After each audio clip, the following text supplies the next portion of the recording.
Hello friend, नमस्कार। मैं रवि एक बार फिर आपके साथ। तो बच्चों, हम क्या कर रहे थे? हम कर रहे थे स्पोकन इंग्लिश। ठीक है, हम लोगों ने डे 10 तक की वीडियो डाल दी है और वो वीडियो आप ध्यान से देखना, वो आपको मिल जाएगी डिस्क्रिप्शन लिंक में।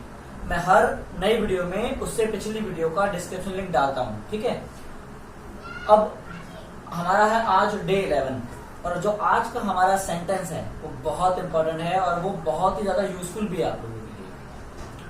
जिसे आप टेंस की भाषा में सिंपल प्रेजेंट कहते हैं, इसी को हम रूटीन एक्शन कहेंगे। Routine action, routine action. देखो, मैं आपको समझाऊं कि किसी के पीछे ता ता ते ते ती ती लगेगा तो वो आपका रूटीन एक्शन होगा। इससे अच्छा मेरी एक बात समझो, उसके अलावा आपको कोई स्टेटमेंट की जरूरत नहीं होगी इसमें। देखिए, वैसे आज ध्यान रखना, आज की वीडियो हमारी थोड़ी लंबी होगी।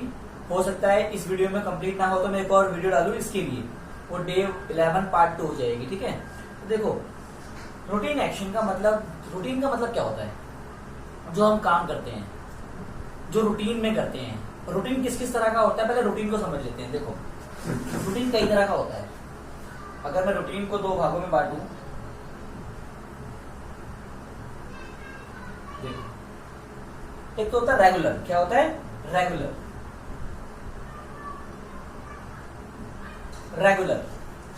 एक डेली, एक ट्वाइस अ डे, ट्वाइस या थ्राइस अ डे। एक होता है एनुअली या twice a week, twice thrice a week. एक होता है एनुअली, वीकली, मंथली।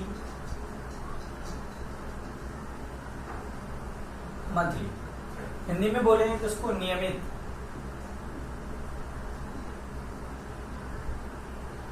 रोजाना,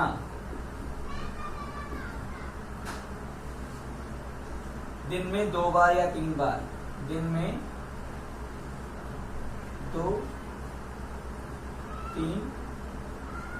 बार, हफ्ते में, हफ्ते या सप्ताह में 2 या 3 बार। ठीक है, तो आप समझ रहे होंगे मैं क्या कहना चाहता हूँ। एनुअली मतलब वार्षिक,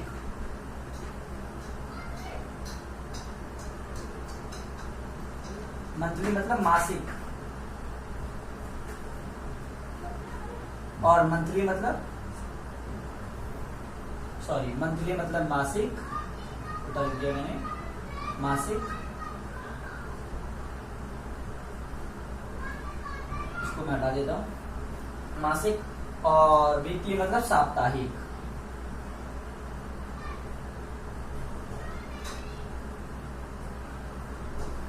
हाँ, पहले मैं थोड़ा और लिख दूं इसका दूसरा टाइप है इर्रेगुलर।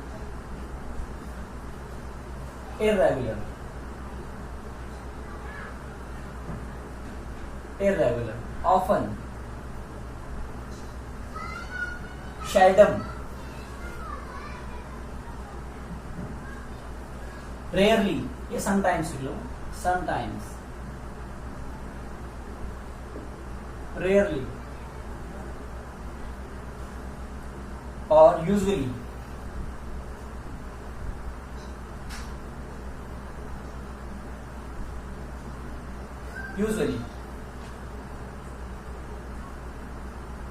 ठीक है,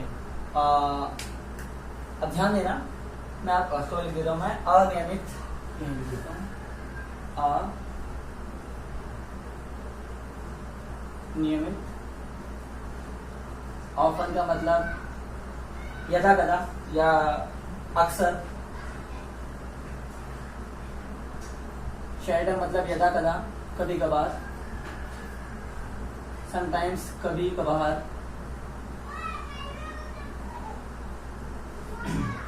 रेयरली मतलब यदा कदा, यदा कदा, और यूजुअली मतलब अक्सर। रूटीन बता रहा था मैं आपको। रूटीन का मतलब होता है जो काम एक तरीके से किया जाए, चाहे वो रोजाना किया जाए, रेगुलर बेसिस पे किया जाए या इरेगुलर बेसिस पे किया जाए। जैसे मान लेते हैं मैं रेगुलर बेसिस पे एक्सरसाइज करता हूँ, तो रूटीन तो है ना, रेगुलर करता हूँ। लेकिन कुछ लोग हैं जो रेगुलर नहीं करते, वो कब हफ्ते में 1 बार कर ली, 2 बार कर ली, कभी कभी इरेगुलर है वो, 1 दिन गए, 4 दिन नहीं गए, 4 दिन गए, 2 दिन नहीं गए, तो वो भी एक तरीके से रूटीन तो है उनका, जाते तो हैं लेकिन रेगुलर नहीं जाते। तो चाहे रेगुलर हो या इरेगुलर हो, दोनों ही रूटीन है। आगे डेली मैं एक चीज करता हूँ, ये खाता हूँ, ये पीता हूँ। जैसे मैं आपको रोजाना एक वीडियो डालता हूँ तो ये रूटीन है, लेकिन मैं अगर कभी कभार डालूं तो वो भी तो रूटीन है, डालता तो हूं ना, ठीक है। ऑफन, ये ऑफन होता है बेटा, ऐसे ऑफ्टन नहीं बोलते, ऑफन बोलते हैं।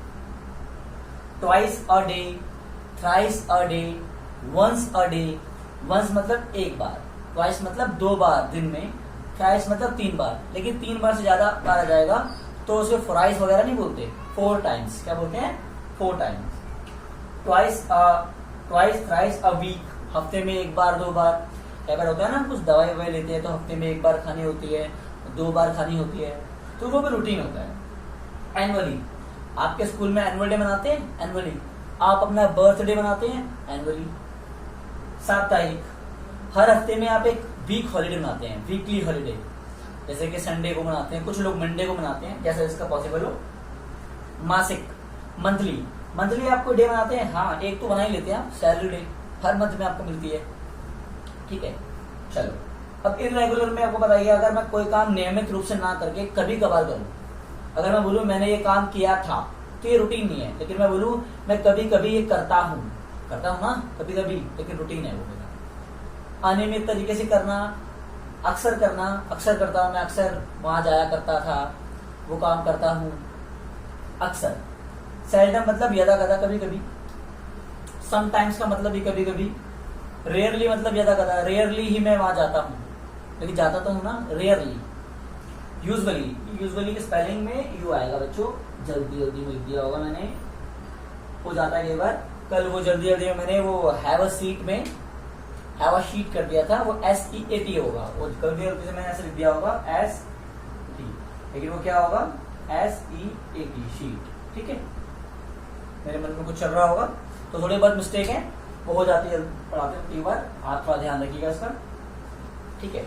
तो ये जो तरीके हैं हमारे रूटीन के, ये हमें बताते हैं कि हम कोई काम चाहे रेगुलर बेसिस पे करें या इरेगुलर बेसिस पे करें, ये हमारा रूटीन बताता है। और रूटीन को सबसे अच्छा समझने का तरीका क्या है? आप सुबह उठते हैं, क्या करते हैं? जैसे मैं अगर अपना रूटीन बताऊं तो मैं सुबह उठता हूं, ब्रश करता हूं, नहाता हूं, उसके बाद ब्रेकफास्ट करता हूं, कॉलेज जाता हूं, पढ़ता हूं, वहां से 4 बजे वापस आता हूं, थोड़ा रेस्ट करता हूं, अपना होमवर्क कंप्लीट करता हूं, थोड़ा खेलता हूं, फिर सो जाता हूं, फिर आगे अगेन उठता हूं। तो सबका अलग अलग होता है, मेरा ये है, आपका कुछ और होगा। लेकिन आप एक बात नोट कर रहे होंगे, मैं जितने भी सेंटेंस बोल रहा हूं उसमें ता ही लग रहा है। उठता हूं, ब्रश करता हूं, नहाता हूं। तो अगर हम स्टेटमेंट समझे तो हर सेंटेंस में पीछे ता, ते, ती है लग जाएगा।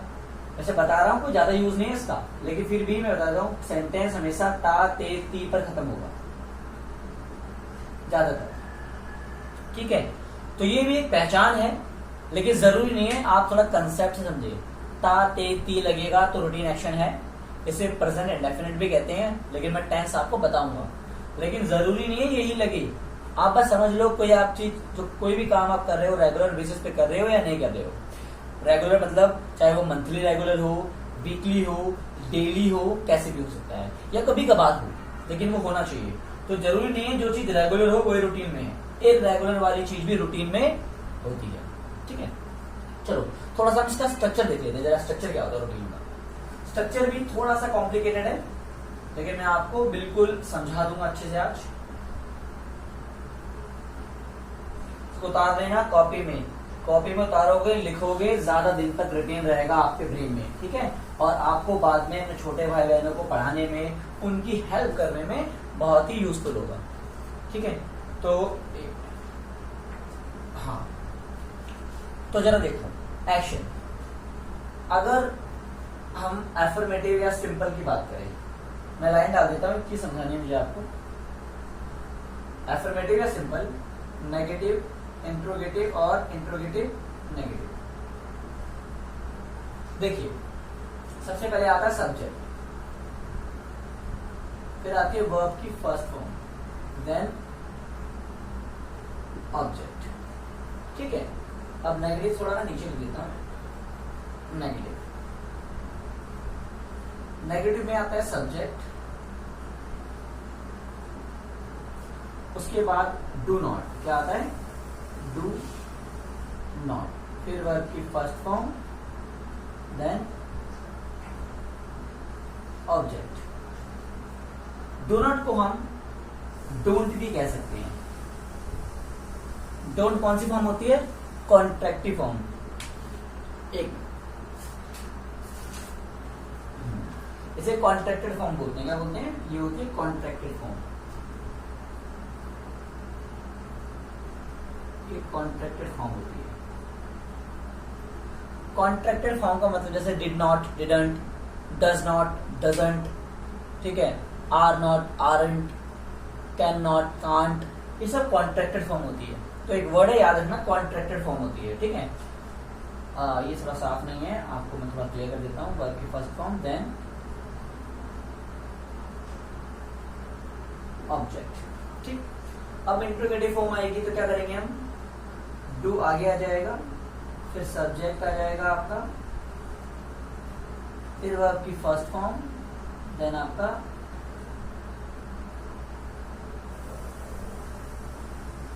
ऑब्जेक्ट।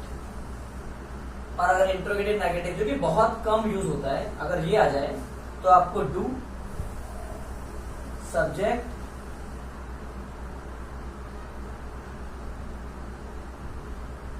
नॉट, वर्ब की फर्स्ट फॉर्म, देन आपका वही क्या? ऑब्जेक्ट। देखो मैंने क्या बोला, अगर सिंपल सेंटेंस है सब्जेक्ट, वर्ब की फर्स्ट फॉर्म, ऑब्जेक्ट, बहुत सिंपल है ये। ठीक है, नेगेटिव होगा तो subject, do not, do not की जगह आप डोंट का यूज भी कर सकते हैं। डोंट डू नॉट ही है, लेकिन वो उसकी कौन सी फॉर्म है? Contracted form. ठीक है, +1 वर्ब की फर्स्ट फॉर्म, ऑब्जेक्ट। अगर ये इंट्रोगेटिव बन जाता है तो ये हेल्पिंग वर्ब डू कहाँ आ जाएगा? आगे, सब्जेक्ट, वर्ब की फर्स्ट फॉर्म, ऑब्जेक्ट। और इंट्रोगेटिव नेगेटिव है तो नॉट लग जाएगा, बस बाकी सब कुछ सेम रहता है। अब आप सोच रहे होंगे कि सर ने ये जगह भी छोड़ी है। बच्चों वर्ब की फर्स्ट फॉर्म सिर्फ वहीं आएगी जहां पे सब्जेक्ट होगा आई, यू, वी, दे या कोई भी प्लूरल सब्जेक्ट हो, जैसे कि लड़के, लड़कियां। अगर लड़का एक है तो कुछ और यूज होगा, गवर्नमेंट एक है तो कुछ और यूज होगा, सरकारें तो अलग यूज होगा। तो जितने भी प्लूरल वर्ड आएंगे, प्लूरल सब्जेक्ट्स आएंगे, वहां पर हम इस तरीके से यूज करेंगे इस टेंस। ठीक है, उसके अलावा हम आते हैं कहां पर? पहले इसी को करते हैं एक बार जरा थोड़ा सा, उसके बाद दूसरी बात समझता हूं ना। देखिए एग्जाम्पल लेते हैं। देखो लिख देते हैं, मैं सुबह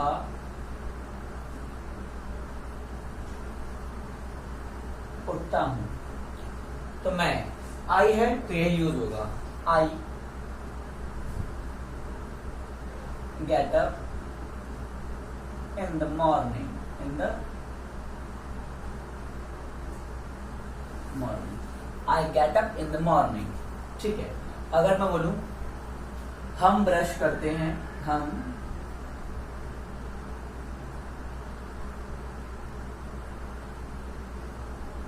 हम ब्रश करते हैं, वी ब्रश, हम ब्रश करते हैं क्या? दांत। वी ब्रश में बात खत्म हो गई, लेकिन फिर भी अंडरस्टूड है। वी ब्रश अपनी, we brush our teeth. Teeth नहीं होगा, क्योंकि टीथ मतलब दांत होता है, सारे दांतों को बोलते हैं teeth. We brush teeth. I कर लिया, यू कर लिया। अगर वी हो जाए तो आई हो गया, वी हो गया। तुम तेज भागते हो, भागते हो। You run fast. बच्चों फास्टली कभी नहीं होता, कोई वर्ड नहीं होता, स्लोली वर्ड होता है, लेकिन फास्टली कोई वर्ड नहीं होता, फास्ट ही आएगा। You run fast. I you भी हो गया। वे खाते हैं, दे ईट। ठीक है, अब जैसे मान लेते हैं लड़के आ रहे हैं, लड़के आते हैं, सॉरी, लड़के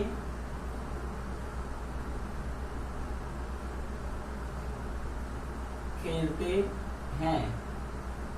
क्या है, लड़का है, लड़के हैं, लड़के हैं ना, प्लूरल है। अगर लड़का होता तो कुछ और यूज होता, मैं बताऊंगा अभी आपको, लेकिन लड़के हैं तो क्या आएगा, बॉयज प्ले। बॉयज प्ले क्या खेलते हैं, क्रिकेट, तो cricket, boys play cricket. Boys play volleyball, तो बॉयज आएगा, बॉयज प्ले।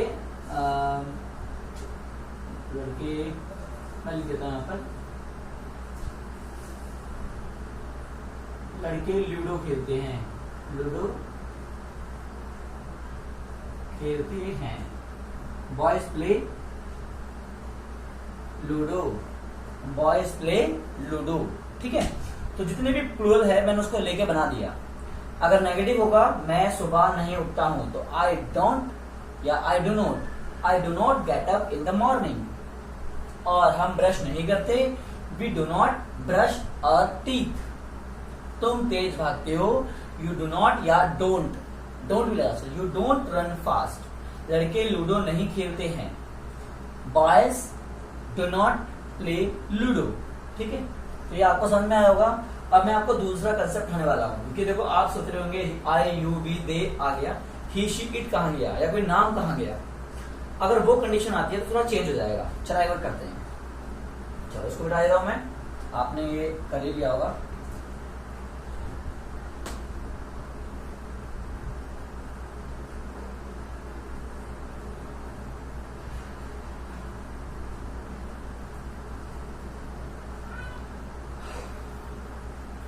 देखो, अगर सिंपल या एफर्मेटिव हो तो सब्जेक्ट के बाद वर्ब की फर्स्ट फॉर्म एस या ईएस लग जाता है, साथ में एस या ईएस लग जाता है, और ऑब्जेक्ट। और नेगेटिव होगा तो सब्जेक्ट प्लस डज नॉट। इसकी कॉन्ट्रैक्टेड फॉर्म क्या होगी, डजंट। ये कॉन्ट्रैक्टेड फॉर्म है डज नॉट की। उसके बाद वर्ब की फर्स्ट फॉर्म, क्योंकि एस या ईएस तो यहां आ गया ना, यहां आ गया, अब यहां verb first form, then object. Interrogative होगा तो डज आगे आ जाएगा, does plus subject plus verb की फर्स्ट फॉर्म, देन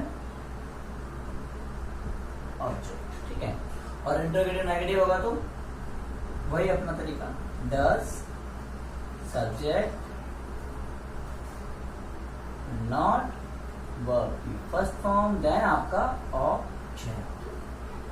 ठीक है, अब इस तरीके ये भी आपका वही रूटीन एक्शन है सेम, बट हम इस डज को या एस ईएस को कब फॉलो करेंगे, जब हमारा सब्जेक्ट होगा ही, शी, इट, या कोई नेम, या कोई भी सिंगुलर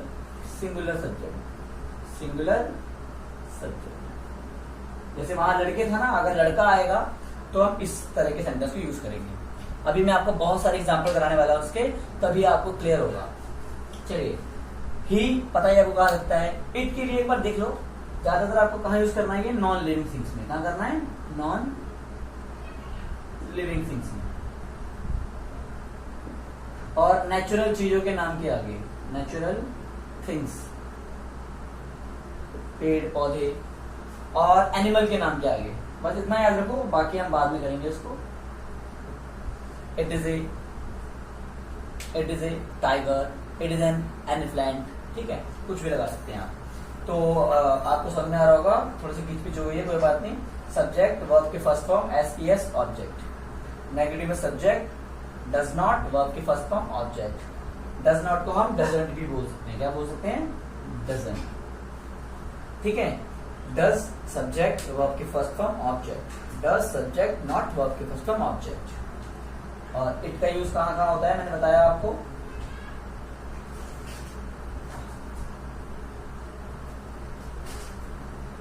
इट का यूज होता है नॉन लिविंग थिंग्स, कहां होता है, दोबारा बता रहा हूं मैं आपको, नॉन लिविंग का, और natural things, it is rain, non natural things. और क्या होता है, एनिमल्स के नाम के, इट इज अ डॉग, ठीक, एनिमल्स के नेम क्या है, ठीक है। सो करिए, मैं आपको एक एग्जाम्पल बताता हूं अभी।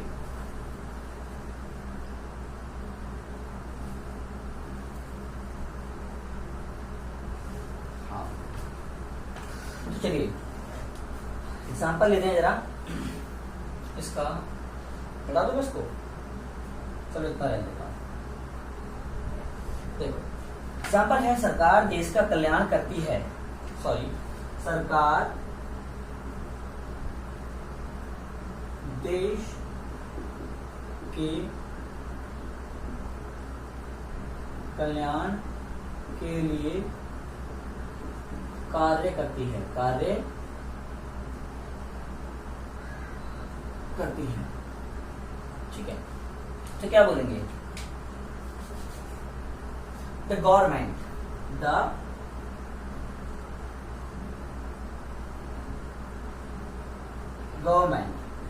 ये गवर्नमेंट्स नहीं है, सरकारें नहीं है, सरकार है। The government work first form, लेकिन ऐसे यस एस, ये सिंगुलर नाउन है ना, सिंगुलर सब्जेक्ट है आपका। The government works for welfare of the country, the government works for welfare of the country, of country,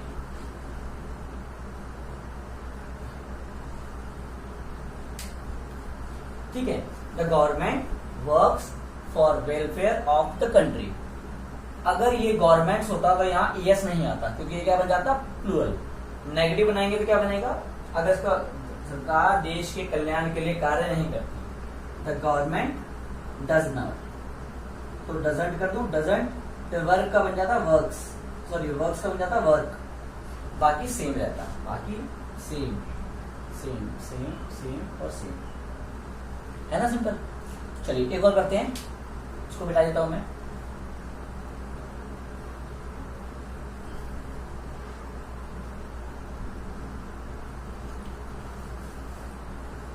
जैसे वह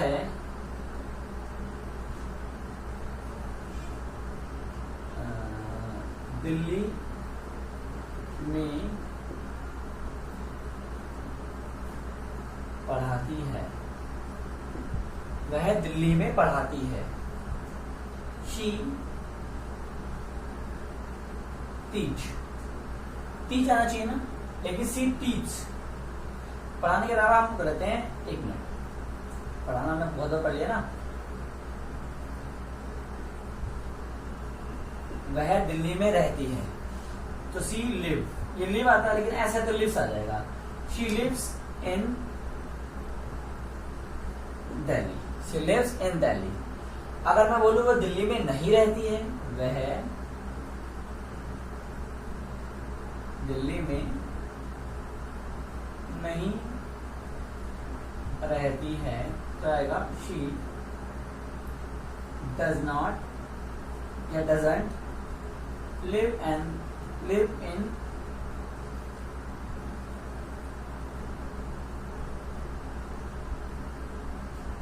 दिल्ली। डज नॉट आएगा तो वर्ब की कौन सी फॉर्म आ गई, first form, S E S कहां चला गया, डू के साथ, ठीक है, डज बन गया। तो ये बहुत ही सिंपल था, लेकिन अगर आप प्रैक्टिस नहीं करोगे तो इसमें आप बहुत सारी गलतियां करोगे, ठीक है। तो मैंने आपको सिंगुलर बता दिया और वो बता दिया। चलो एक एग्जांपल और ले लेते हैं। क्या वह दिल्ली में रहती है? क्या आएगा? क्या वह दिल्ली में रहती है? अगर मैं क्या लगाता हूं तो क्या बन जाएगा? Does she live in Delhi? Does she live in Delhi? Delhi का डी बड़ा क्योंकि दिल्ली नाम है। Does she live in Delhi? Question mark. क्या वह दिल्ली में नहीं रहती? Does she not live in Delhi? ठीक है, तो आपको सेंटेंस का स्ट्रक्चर यूज करना आपको आता है क्योंकि मैं आपको 10 वीडियो ऑलरेडी डाल चुका हूं। चलिए, हमने कंसेप्ट को समझ लिया, अब हम करते हैं practice. Practice makes you perfect. जब तक आप प्रैक्टिस नहीं करोगे तब तक सारे रूल आपके लेयर दिमाग में लेयर्स होती हैं, हर लेयर पे पड़ता रहेगा और हर लेयर पुरानी लेयर को दबाती जाएगी, तो नया नया याद रहेगा, पुराना भूलते जाओगे। लेकिन अगर आप रिवाइज करते जाओ, पढ़ते जाओ, प्रैक्टिस करते जाओ, तो वो सारी जो लेयर दबी हुई है ना वो सारी एक्टिव हो जाएगी, और जो चीज एक्टिव होती है वो अपने होने का एहसास जरूर दिलाती है। चलिए चलो इसको निकाल दो ना इसको।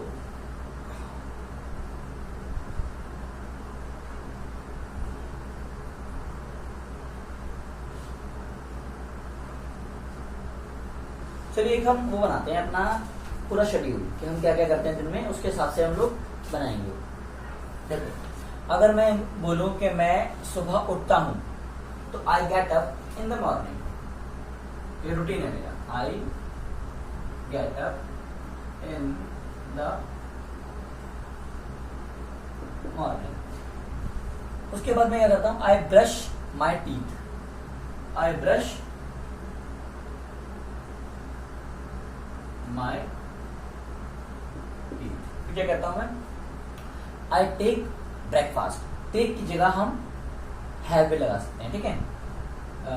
या आई टेक बाथ, मैं बात लेता हूं। I take bath. I take breakfast. देखो, आई हैव ब्रेकफास्ट बोल सकते हैं, लेकिन आप खुद सोचो, आई हैव ब्रेकफास्ट का मतलब यहाँ दो बन सकते हैं। मेरे पास ब्रेकफास्ट है, और खाया, लिया या ईट भी लगा सकते हैं आप, वो भी अच्छा रहेगा यहाँ पर। आई ईट ब्रेकफास्ट, ठीक है। उसके बाद I go to college. I go to college. फिर क्या करता हूं मैं? I study there. I study there, मैं वहां पढ़ता हूं। मैं सुबह उठता हूं, मैं दांत ब्रश करता हूं। आई टेक बाथ, मैं नहाता हूं। आई टेक ब्रेकफास्ट, मैं ब्रेकफास्ट करता हूं। आई गो टू कॉलेज, मैं कॉलेज जाता हूं। आई स्टडी देयर, मैं वहां पढ़ता हूं। आई रिटर्न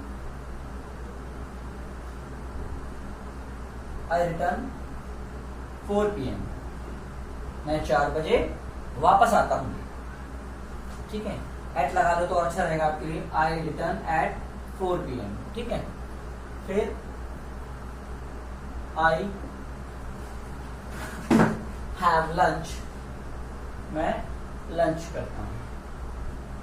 या I take lunch, have better है, यहाँ पर भी हैव लगा सकते हो, गलत नहीं है। लेकिन आप कई बार बोलते हैं ना, मेरे पास ये है, मेरे पास घड़ी है, मेरे पास आई हैव वॉच, तो आई हैव लंच थोड़ा जनता नहीं है तो टिक लगा सकते हो, नहीं पड़ेगा।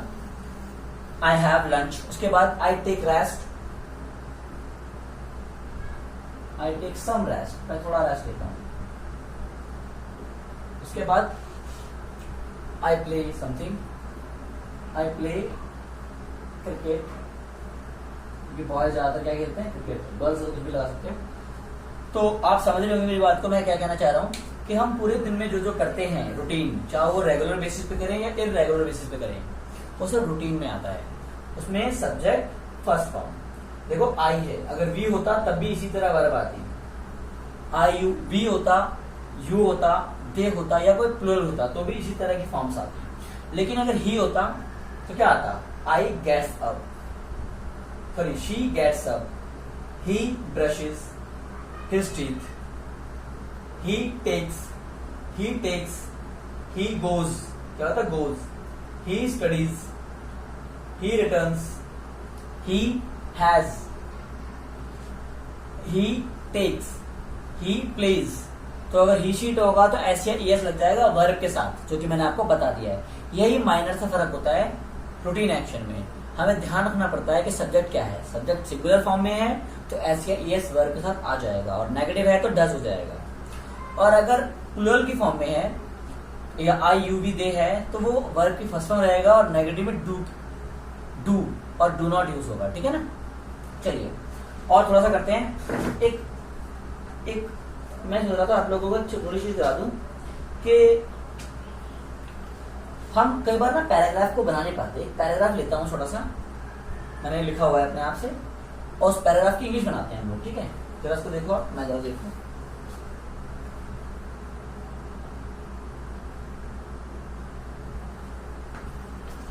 ठीक है, तो देखिए जैसे काम का है आपके,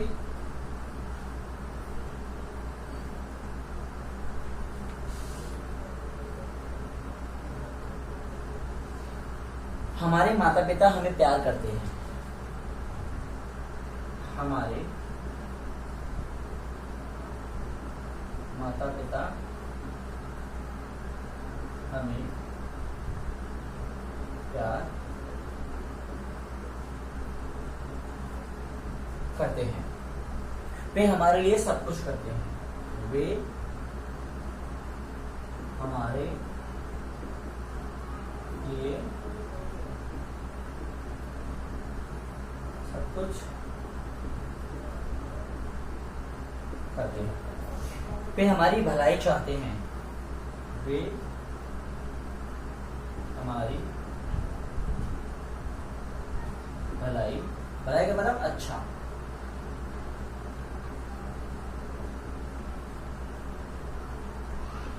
चाहते हैं, बाकी नीचे जगह नहीं है, मैं आगे कहूंगा। ठीक है, देखो हमारे पेरेंट्स हमें प्यार करते हैं। प्यार तो रूटीन में ही करते हैं, रेगुलर बेसिस पे। हाँ, कभी कभी ऐसा होता है कि आप दूर होते हैं, आप मम्मी पापा की गोद में नहीं आ पाते हैं, जिसकी वजह से वो कभी कभी हो जाता है, लेकिन करते तो है ना रूटीन में। तो देखो हमारे पेरेंट्स, आवर को आर बोलते हैं, पेरेंट्स सिंगुलर है प्लूरल, ये प्लूरल है क्योंकि पेरेंट्स हम सबके। प्यार करने को बोलते हैं लव। अगर ये सिंगुलर होता तो लव्स आ जाता। आवर पेरेंट लव, और हमें करते हैं ना, हमें। देखो हमारे माता पिता, इसके लिए ये वर्ड आ गया। लव करते हैं, ये आ गया। हमें पी नहीं आएगा, लास्ट में मैंने बताया था आपको। लास्ट में मैंने आपको बताया था सब्जेक्ट ऑब्जेक्ट की फॉर्म में कन्वर्ट हो जाता है। आई का मी, यू का यू, शी का हर, ही का हिम, दे का देम और वी का अस। वे हमारे लिए सब कुछ करते हैं। दे वे, ठीक है, दे डू मतलब करना। They do everything for us. Everything for के लिए, के हम लोग लिए के लिए हम फॉर लगाते हैं ना। दे डू, देखो दे सब्जेक्ट, वर्ब की फर्स्ट फॉर्म, और ऑब्जेक्ट एवरीथिंग फॉर हमारे लिए, अस, सब कुछ के लिए एवरीथिंग। ठीक है, वे हमारी भलाई चाहते हैं। They want our well being. वे, दे चाहने को बोलते हैं वांट। किसकी? दे वांट क्या चाहते हैं वो? सब्जेक्ट वर्ब क्या चाहते हैं? हमारी भलाई। आवर वेल बीइंग, वो हमारी भलाई चाहते हैं। देखो नया वर्ड सीख लिया आपने, आप नए नए वर्ड को भी सीखते जाइए। They want our well being, अगर ये ही होता, he wants our well being, तो वांट्स आ जाता ही की जगह, सॉरी ही होता तो वांट्स आ जाता। ठीक है, चलो समझ में आया होगा आपको। ये आप रोज की लाइफ में बोलते हैं कि तुम्हारे पेरेंट्स तुम्हारी भलाई चाहते हैं, your parents want your well being. ठीक है, तो इस तरीके से आपको आनी चाहिए। और करते थोड़ा सा, और एक पैराग्राफ मैंने बनाया खुद से आपके लिए।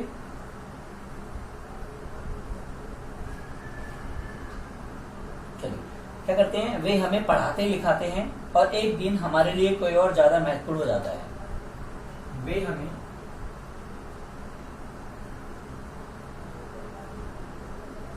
पढ़ाते लिखाते हैं और एक दिन कोई और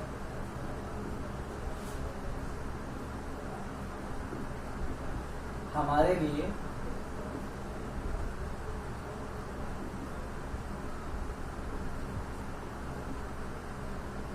महत्वपूर्ण हो जाता है। वे हमें पढ़ाते लिखाते हैं और एक दिन कोई और हमारे लिए महत्वपूर्ण हो जाता है। ठीक है, हाँ।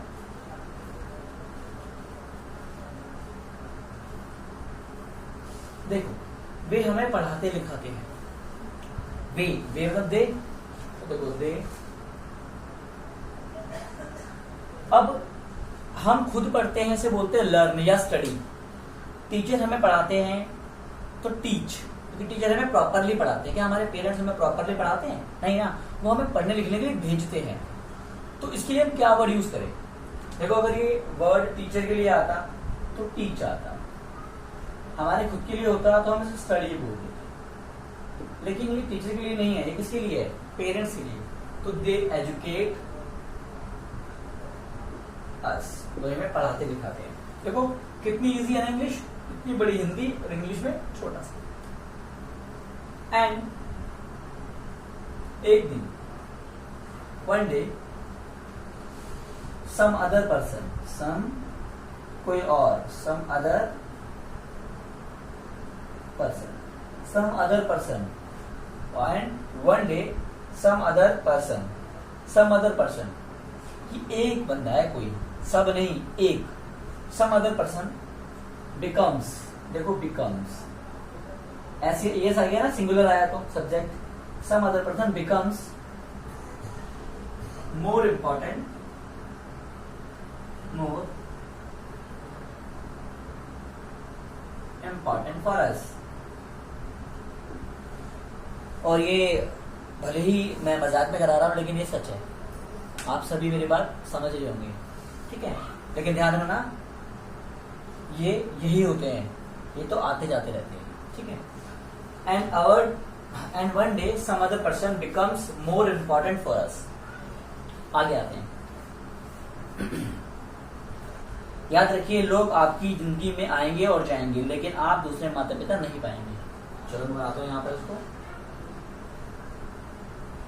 इसको उतारते जाना, ही काम आएगा आपको, ठीक है? याद रखिए, लोग आपकी जिंदगी में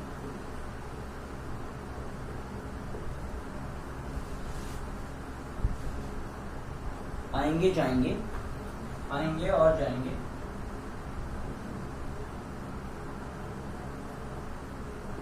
लेकिन आप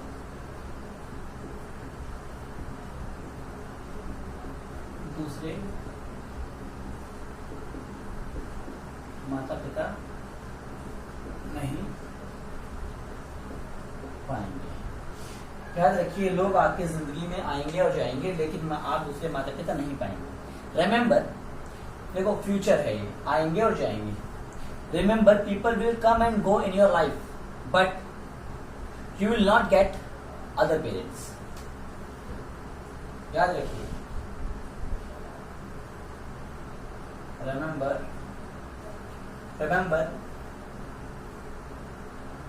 पीपल, लोग, will come and go in your life, but you will not get other parents. You will not get other parents. Remember, people will come and go in your life, but you will not get other parents. हमने एक action भी सीखा और हमने कुछ जीवन की सच्चाई भी सीखी। तो ये हमारे लिए बहुत काम का है, और लेकिन हमारा बेसिक पर्पस था रूटीन एक्शन को सीखने का। इसमें थोड़ा सा फ्यूचर आ गया, लेकिन इससे पहले क्या क्या था, हम हमारे माता पिता हमसे प्यार करते हैं, रूटीन एक्शन। ये हमारे लिए सब कुछ करते हैं, रूटीन एक्शन। ये हमारी भलाई अच्छा चाहते हैं, रूटीन एक्शन। वे में पढ़ाते लिखाते हैं, रूटीन एक्शन। लेकिन हमारे लिए कोई और महत्वपूर्ण हो जाता है रूटीन एक्शन।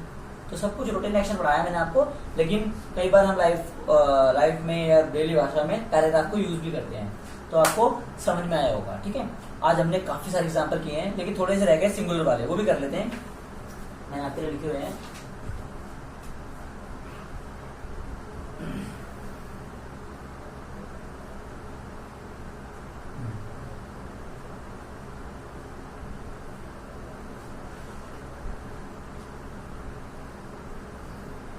देखिए, मैं अगर कहूं मेरे पिताजी एक बैंक में काम करते हैं, मेरे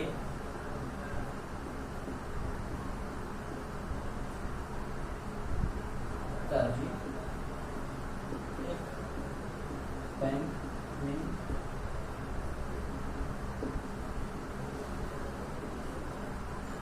अगर मैं एक ना लगाऊं, मेरे पिताजी बैंक में काम करते हैं। माय फादर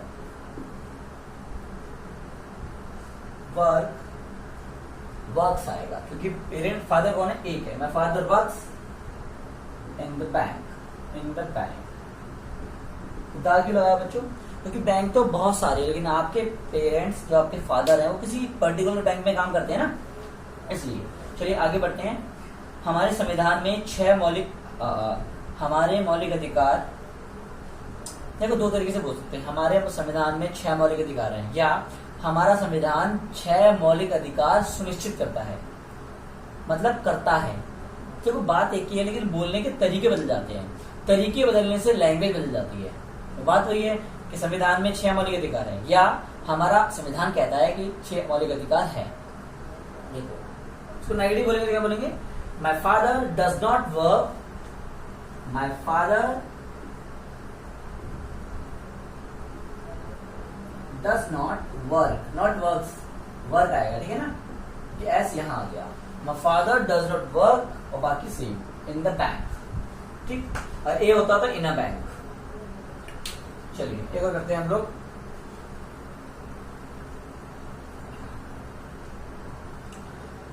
हमारा संविधान 6 मौलिक अधिकार सुनिश्चित करता है। हमारा संविधान 6 को ऐसे लिखो, 6 मौलिक अधिकार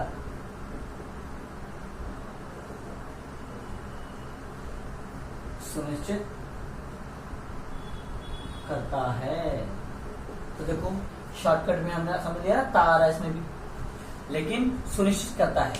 हमें बार बार ये बताया जाता है कि आपके पास कितने मौलिक अधिकार है, 6 मौलिक अधिकार है, ठीक है। देखिए हमारे संविधान को इंग्लिश में क्या बोलते हैं? कौन करता सजेस्ट? यहाँ पे सब्जेक्ट कौन है? संविधान और कॉन्स्टिट्यूशन, और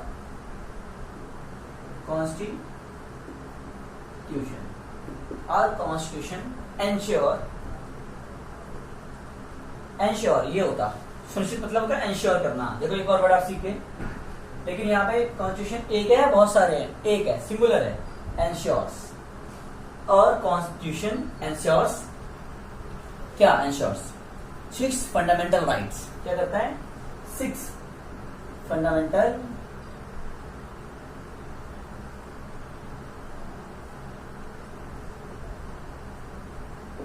राइट्स। और कॉन्स्टिट्यूशन एंश्योर 6 फंडामेंटल राइट्स। हमारा संविधान 6 मौलिक अधिकार सुनिश्चित करता है। 5 होते तो 5 आ जाता। अगर ये बोले और कॉन्स्टिट्यूशन एंश्योर्स 11 फंडामेंटल ड्यूटीज, मतलब हमारे पास 11 फंडामेंटल ड्यूटीज, कर्तव्य हैं, ठीक है। तो ये याद रखना, काम की बातें हैं। हमने एग्जाम्पल काफी सारे कर लिए, लेकिन इस बात को हम ऐसे भी बोल सकते थे ना, जब मैं आपको यूज ऑफ देयर कराऊंगा ना, देयर, तब बताऊंगा, वो बताऊंगा आपको मैं 1-2 क्लास में। देयर में क्या होता है? अगर हम बोले there are 6 fundamental rights in our constitution, या there are 6 fundamental rights in Indian constitution, तो ये भी तरीका ठीक है। लेकिन देयर का यूज मैंने आपको बताया नहीं है, मैं बता दूंगा आपको 1-2 क्लास में। फिलहाल आप ये देख लीजिए। ऐसा करते हैं, माँ मेरी माँ परिवार की देखभाल करती है। देखो, मेरी माँ परिवार की देखभाल करती है। देखो, कुछ काम करती है। माय मदर, बच्चों मैं जानता हूं कि आप स्पोकन इंग्लिश कर रहे हैं, तो कई बार आप मदर को मॉम भी बोलते हैं, मॉम्स भी बोलते हैं, या जो भी आप अपने तरीके से बोलते हैं आप वो भी लगा सकते हैं जब बोलने की बात हो, लेकिन लिखने में हम ज्यादातर मदर ही बोलेंगे। माय मदर, देखभाल करने को बोलते हैं take care of. Take care of, take care of. बच्चों लेकिन ये मदर सिंगुलर है ना, तो टेक्स हो जाएगा। My mother takes care of क्या? माय फैमिली, या फिर टेक्स केयर ऑफ फैमिली।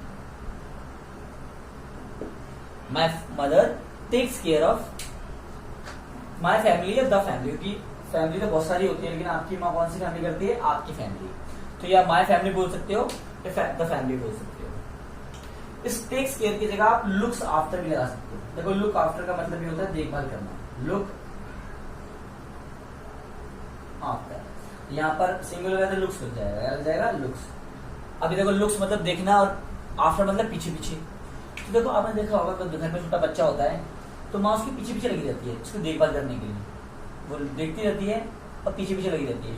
तो क्या कर रही है? पीछे पीछे लग के उसका पीछा कर रही है, पकड़ रही है उसे, वो उसकी देखभाल कर रही है। क्योंकि बच्चा आगे बढ़ रहा है, कभी आगे बढ़ रहा है, कभी कहीं जा रहा है, कभी कुछ कर रहा है, तो लुक्स आफ्टर। लुक्स आफ्टर मतलब उसके पीछे पीछे चल के देखते रहना। तो एक्चुअल में क्या मतलब हुआ उसका? देखभाल करना। तो लुक्स आफ्टर, लुक्स आफ्टर मतलब देखभाल करना। My mother looks after the family. इस पूरे की जगह लुक्स आफ्टर द फैमिली, इस पूरे की जगह टेक केयर ऑफ की जगह लुक्स आफ्टर लगा सकते हैं, ठीक है। और अगर मैं बोलूं नॉट में बनाओ, तो my mother does not take care of. Does not, does में ईएस आ गया तो टेक नहीं, टेक बन जाएगा, टेक्स नहीं जाएगा, ठीक है। और लुक्स का भी, my mother does not look after of, looks after the baby या द बेबीज या द फैमिली, जो भी आप बोलना चाहें। तो नेगेटिव बनाने के लिए आप समझ गए होंगे ऐसा ना होता है। क्या मम्मी मेरी फैमिली का ख्याल रखती हैं? तो does my mother, does my mother look after, look after, does my mother look after. ये एस कहां चला गया? डज में, द फैमिली।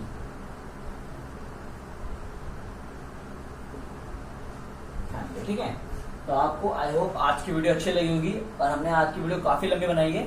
इस पे हम और भी एग्जाम्पल डिस्कस करेंगे, बीच बीच में कर लेंगे डिस्कस, या फिर मैं आपको एक वीडियो डाल रहा हूँ, पता है आपको, डेली यूज सेंटेंस। उसमें मैं आपको इसके थोड़े बहुत एग्जाम्पल करा दूंगा जो आपको बहुत काम आएंगे। और हम देयर का यूज भी करेंगे, जो कि आप डेली लाइफ में बहुत यूज करते हैं। फिलहाल हमने आज किया है स्पोकन इंग्लिश डे 11, जिसमें हमने पढ़ाया रूटीन एक्शन, जो कि काफी बड़ा था, क्योंकि इसमें सिंगुलर और प्लूरल दोनों ही सब्जेक्ट्स के लिए अलग अलग तरीके से वर्ब का हम यूज करते हैं, ठीक है। तो मैंने आपको एग्जाम्पल भी कराया, एक छोटा पैसेज भी कराया, और काफी सारे एग्जाम्पल करा दिए।